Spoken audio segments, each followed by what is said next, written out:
Welcome to episode 1297 of the Multifamily Collective. Today I wanted to talk about something that I think is critical to the multifamily space, to business in general, and that is the ability to think critically. And I think one of the ways that you can exercise your ability to think critically is to actually do some critical thinking off the cuff in real time.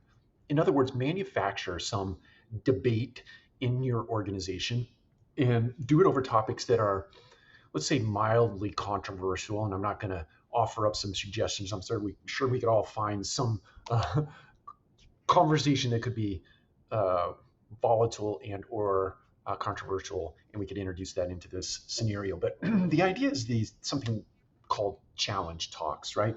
And this is where you would literally have a debate set up in your organization between two individuals who need to and want to, they need to have the desire to do this, but want to expand and improve their critical thinking skills.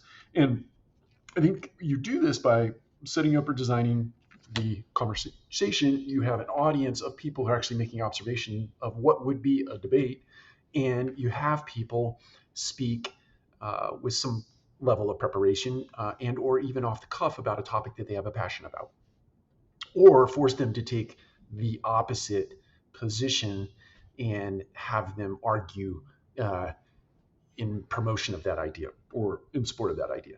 And I think if you can do this in an organization, because this is an area of the business, it's an area of business in general that doesn't get exercised enough. I think that when you enter into a scenario that is emotionally loaded in nature or has the potential to be emotionally loaded, people just shut down. They don't like that. They don't like being uncomfortable. They don't like engaging in conflicting types of conversations that make your heckles stand up or make you sweat on the brow or give cause for you to stumble over the words or the word choice that you might employ in a conversation, because that emotion is hijacking your ability to think logically and to get out of your mouth what is in your head sometimes.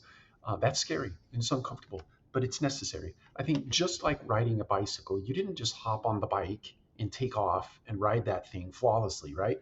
No, you fell off, you skinned your elbows, you skinned your knees, and then what? After you put the Band-Aid on, if you even did that, you hop back on the bike and you take off, right? And over time, in the case of riding a bike, in a short bit of time, you find your balance, you find your cadence, you find your pedal speed, you find all those things that are necessary to ride a bicycle, and you become very good at it.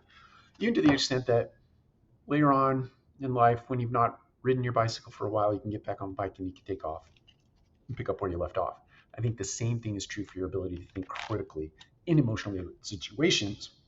And it is incumbent upon business leaders to actually manufacture and create those environments in your organization so that people get to exercise that skill, so they can hop on that bicycle of critical thinking and start to get some skinned elbows and skinned knees in the advance of their skill set. So that's it for today. Take care. We'll talk to you again soon.